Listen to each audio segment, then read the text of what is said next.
Hey guys, welcome to Aces Wild, week 2 of the 2016 season. Glad to be back with you. I got on this week. We're definitely doing an episode because I was called out by a guest who wanted to appear on the show and discuss his draft grade. That's Andrew Peddenpohl. Interview coming up shortly. He also wanted to discuss which Bengal he names a bum. Yes, that's right. He named a Bengal a bum on the interview, who he's dedicating this week's episode to, which is a member of our league. You're going to see that.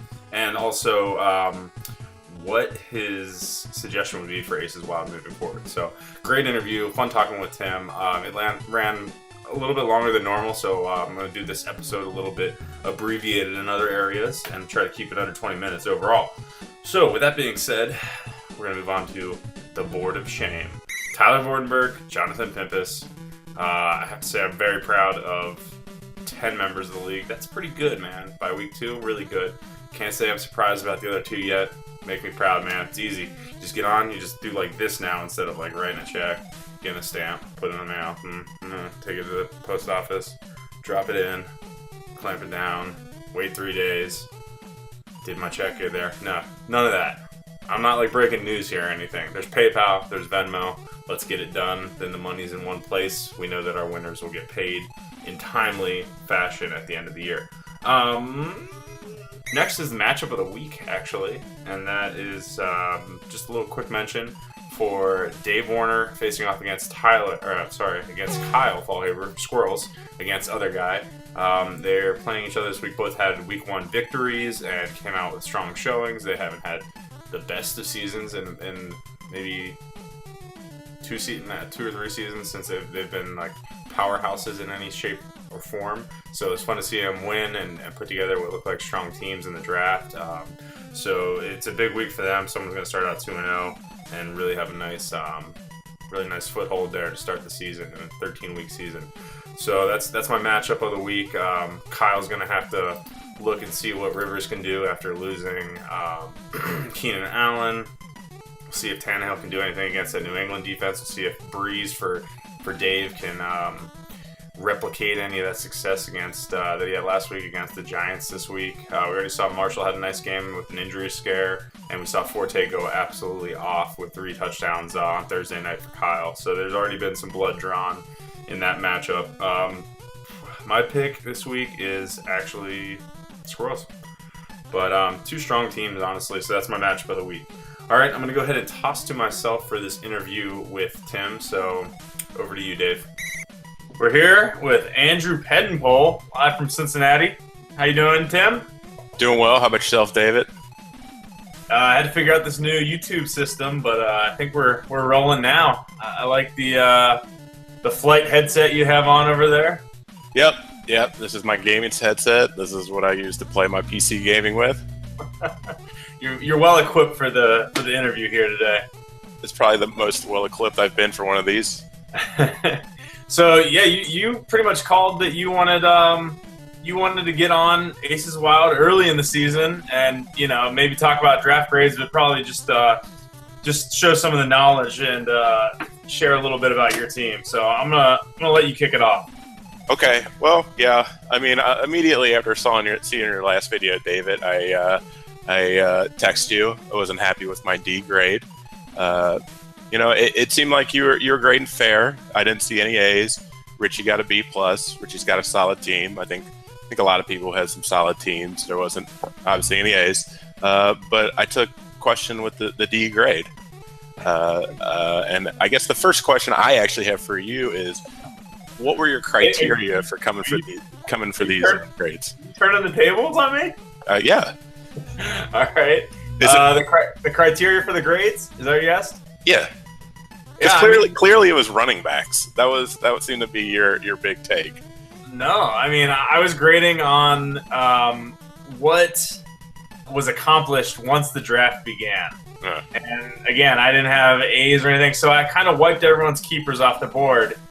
And then I essentially dinged you even more, for having such good receivers and coming out of that without much help, honestly. Well, I think, let me tell you what my strategy going in here was. Thanks to, am I cutting out? No, I can hear you fine. Perfect. Okay. Thanks to Cece and Richie, I started off the season with 2 effective keepers, and Julio and Allen Robinson. Yeah. And my strategy was to play into that strength. We're in a 2-quarterback league, 6 points per touchdown, and I wanted to play that strength. So I knew I was going to target Cam, and someone else I knew I was going to target was going to be Stafford. I think people were really sleeping on him this year because Megatron's gone. I mean, that guy was a shell of what he once was. Mm-hmm. So I thought he had enough weapons around him that I wanted Stafford. So that left me in a position where I couldn't get a top flight running back. And I think that I also maybe even missed on the second tier running backs as well. But what helps me sleep at night is that I think that I think my running backs will get there though, because I think Jonathan Stewart is going to impress people, because I mean he was running hard against the Broncos this last week, and again Cam's going to move the ball. He's going to put them in the red zone, so there's just going to be a lot of opportunities for touchdowns. So okay. I mean, I have no problem in this league going out and spending a ton of money on quarterbacks, and I think you have one of the best pairs of quarterbacks in the league easily. So maybe a D was unfair. I just think that you came away with such a big hole when you had such a good. I think you had the best starting point of anyone in the league with Julio and Allen Robinson. Maybe. So, maybe. I think some people had a great opportunity with going with some people could keep Cam Newton and AP on the same team. I'm not going to name any names. So but, you can go look that up, right? Yeah, and then there's some people that are spending $62 on running backs that aren't playing 4 games. No, not naming any names. I'm trying to deflect into you. And I don't think he got a very good draft grade either. Yeah, but I feel like he got a stronger grade than I did. And so. Tim, let me just answer your question a little more, because I'm just thinking through this. You spent more on Josh Gordon than you did on any of your running backs, and I mean he's not going to play for 4 games either. True, but what did I pay? $15? Yeah, but I'm saying like that, like that's $15 that could have gone towards a $28 running back instead of a $13 running back. Gio, what you did was what you did. How many running backs had 100 yards this week? 8? I don't know. It wasn't a ton, but it wasn't 2. It wasn't bad. 2? 2. Lamar Miller and D'Angelo Williams are the only ones that had 100 yards. And CJ had 92 or something like that, so he was close. So I mean, it's such a touchdown dependent position, and I just don't want to spend the money. I could spend it elsewhere. I guess so. I feel like you still didn't come out with guys that are touchdown producers necessarily. I mean, Jay Stu's got a lot of competition in Carolina, and Gio has his own competition, but he's not going to be a goal line back unless they're just playing like a red zone offense. Yeah, but I think with Gio, I got the better half of the backfield for the Bengals, because I'm going to tell you this: Jeremy Hill's a bum. I think you heard it here first. I think that there's going to be a lot of people in this league, namely Kyle, probably Tyler, that are going to be upset with me saying that. But here's the truth: if he wasn't a bum, we would have won that playoff game. So I'll take the win as a Steelers fan. Yeah, I mean, I'm sure you will. Yeah, I'm not going to hate on you for that. So then answer me this, and I don't mean we don't have to stay forever on the draft, but I'm just wondering, was your strategy then going in to go so big because you had those 2 stud receivers?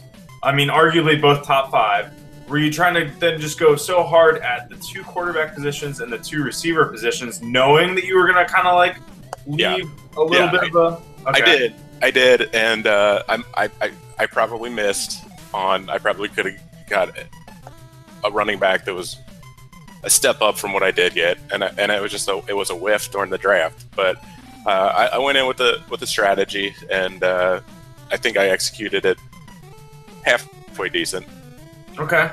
I And, mean, I'm if that's what your strategy is going, on, I admire that more. So, I mean, the D was harsh. I like to have fun with them. So, oh, yeah. No, I knew I'd get a rise out of you. no, I got it.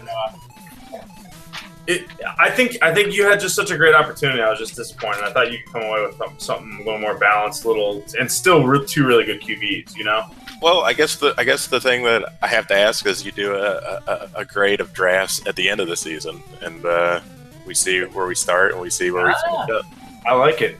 Okay, I'll do a draft revision episode. I think that's a great suggestion. Tim, one thing I wanted to ask you about, and I didn't prep you for this at all, but we've spent countless messages over the past probably at least maybe 3 seasons. Mm-hmm. What rules do you want to rail on? Oh, well, okay. I mean, yes, you played a little joke on me, David, and you led me to believe that when it was being voted on for the minus 10-point extra point, which I had a huge problem with last year, I slept on it at the beginning of the season. That was on me. In my defense, I was homeless for 3 months right at the beginning of the season, so missing 10 points on an extra point was not the top of my list. Sure. Thank you again, Cece and Sarah, for allowing us to live at their house during that period. It really helped us out a whole bunch. Squeezed you out of another one. What's that? Squeezed you out of another one. I know. Yep. Yeah. So I thank all those who voted to remove that dumb rule. It was awful. And I guess we don't need to know who voted to keep it. It's all in the past, and I really appreciate it because despite the fact I still lost this week, I did have a kicker that missed an extra point. I think there was at least three this week. So you had like a small victory in the fact that you didn't lose 10 points. Okay. Yeah, it wouldn't have mattered, but it was just peace of mind. Who was your main compatriot in trying to get this rule overturned? Well, if you can name names, I'll name names. As soon as it went up for vote, I started I felt like it was almost like a House of Cards. You remember when he was the whip and like he had a list of like who they thought was going to vote yes, who they thought was going to vote no, and who was in between there. So I immediately started reaching out to the people that I thought were yeses: Paul, Quay, Cece. So I felt like I had a block of 4, and I knew I needed 7. So I figured 5. I figured Kyle and Pimpus were going to vote to keep it, just to bone me, because I knew it would be upset me.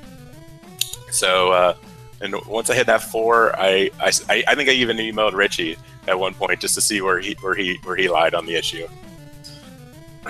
That's pretty good. I could tell you were doing some serious behind the scenes work, so I thought I'd at least ask. Yeah. I don't think we're majority in this league, though. I think it's 2/3 or 3/4. But I mean, you had it either way. You had Whoa! it. Wow, that's that. I didn't even know that. I thought it was a majority. Wow. Well, my numbers were even off to begin with. It was an overwhelming vote, Tim. So you spoke for the people, I think, when you led that rebellion. Yeah, I remember it was the 4:00 game. The Bengals were playing Oakland last year, and Nugent shanked one, and it all just like it all just lined up. At a moment of clarity, I was like, "Oh, we have this minus 10-point rule. This is going to be awful." And then you even put it up for an emergency vote, and I think that there was people in the league that were only voted to keep it just because they knew it bothered me, and were willing to take the risk of themselves, basically. I think I lost 2 games last year based on it, and one of them might have been in the playoffs. I think I lost a total of 40 points and maybe one actual game as a result of it. Yeah, I like to keep it for tradition, but hey, I'm not. This is not an iron fist rule here. We're a league of the people. Yeah, I think we've had some good rule changes in the last 3-4 years. Anyway, it's been fun. Yeah, no, I like. A lot of people don't understand the 2-quarterback system, but I really enjoy it, and it adds a layer of depth to the league.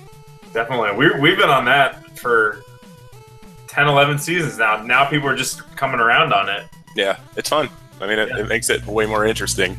I mean, you don't have to worry about streaming quarterbacks. You get your guys, and I mean, there's even a strategy built around it that you can see through Rob and through Tyler that like are trying to stockpile them and force in trades. Don't trade with those guys. Do not trade with those guys. Bone them. Make them sit through bye weeks with those guys. So let's go predictions for the season. You're 0-1. You lost one to Dave in week 1. Yep, lost one to Warner. He put up good numbers. Good week for him. I guess for the season, I hope my team's built for the long run. You got 14 regular season games, I think. What's a guess on a record? I would be. I haven't had much success in this league. For me, I think I think it's 13. Right? I think it's 13. Sorry, but I think a successful season for me would be the finals, maybe semifinals. I'd be happy with that. So just making a statement that you're a team to be taken seriously and making a run in the playoffs would be good. Yep. Okay. Do you think you have a team that can do it? Oh yeah. I think Cam and Stafford are gonna carry it. Yeah, you'll never have to worry about who to start. That's for damn sure. With even I got Blaine Gabbert on the bench. I think he can fill in those 2 bye weeks as well. I mean, he looked halfway decent against Rams defense last night. I think he put up He put up 18 points. Yeah, he had a lot of rushing yards. What, like 60 or something? I can't remember. Yeah, awful game. That was brutal. I watched the first quarter and I was like, I've seen enough. I was holding on for no reason in particular other than it was just so painful that I had to watch. Anything else you want to get in for this week's episode? Most definitely. I want to dedicate this win this week against Connor. I want to dedicate it to Richie. He's my guru. He's my inspiration. He's a total rags to riches story. He was in the cellar with me, and he rose above it all. I believe he beat you. Did he beat you? He beat Tyler in the finals. Yeah. He made a great run. And he beat Pimpus in the semis. Yep. And this is a contender. But he gave me a great player in Allen Robinson. I haven't even gone back to see what I gave Allen up to get Allen Robinson, but I think it might have been some magic beans. But I like to thank him for that, and I want to dedicate this win, and it makes sense that it's going to be against his son. All right, Tim. Well, hey, thanks a lot, man. Best of luck to you this season. Yep. Take it easy, David. Take care, buddy. Later. All right, guys. You heard it there from Tim. Very entertaining, always fun to talk to. Appreciate him coming on the show very much, and I'd love to have anyone else that wants on. Just hit me up and we'll figure it out. Not too hard, not too complicated to get on there. You just need a Google account, so makes it real simple for everyone, and definitely entertaining. I know a lot of people like to hear other ramblings that you don't get just through text messages or something. So let me know. I'm gonna move on into the power rankings this week, and I'm doing them just rapid fashion. We've had 1 week in the draft. That's all we got to work off of, and I'm gonna do a little more in depth next week or the week after. We'll see when we get the next episode out, but we will have a more fleshed out one with some more thoughts. For now, I'm just literally gonna list them off and in rapid fashion. So have a sip of beer here. Get started. This is a fresh one, by the way. This is not the sponsor of the segment or anything, but Mr. Tractor from Crooked Can Brewery in Winter Garden, Florida, very close to my house. We just took Kyle there about a month ago. Kind of a newer spot, very good. Have to get Richie and Connor out there at some point down here in Central Florida. Maybe Pimpus when he visits in a week or two. Paul's coming down in March, I think, so maybe Paul too. But good little spot. Happy to drink a beer as I do the power rankings. All right, number 12, I've got Connor, Poo Poo Platter, Reborn, whatever it is. It's definitely a poo platter. Number 11 is Tyler, Yo Adrian. Number 10, Polly Fast Fingers. Number 9, Tim Black Magic. Black Magic. Team Black Magic. Team Black Magic. Number 8, myself, Dave Hosmer, Revenge. Didn't get it last week, and someone named F. Dave actually beat me, and that wasn't fun. So number 7 is CC Squeeze Out Another One. Number 6, Pimpus Wrath of Brady. Number 5, Rob Zirkle and F. Dave and his C+. This is a family show, so we're gonna leave the curse bombs out of that one, especially because it's directed at me, Rob. Number 4, Dave Warner, other guy. I mentioned him in the matchup of the week. I think he's got a little bit of a squad. I like it. Number 3 is Richie Deadwood. Number 2 is Kyle Squirrels, and that leaves number 1, primetime himself, Alex Quay. So that's my very quick power rankings for the week. They're very similar to Yahoo's, just a couple little manipulations there. So that's it. Again, I'm going to flesh it out coming up soon. And hope you guys enjoyed this week's episode. You can always tweet Aces, at Ace of Spades FF. You can tweet the show there and maybe get a snarky reply back or a retweet, or it might even be featured on the upcoming episode. We used to do Tweet of the Week, so I'd like to do that again if we get it pretty active. So I think most of you are on there. CC might be the only guy I can think of that's not. But hit us up. CC, you could just text me with an @ symbol, and then I'll know that's for the show. No, I'm just kidding. All right, guys. Have a great week. Best of luck on the digital gridiron. I hope all your football fantasies come true. Goodbye.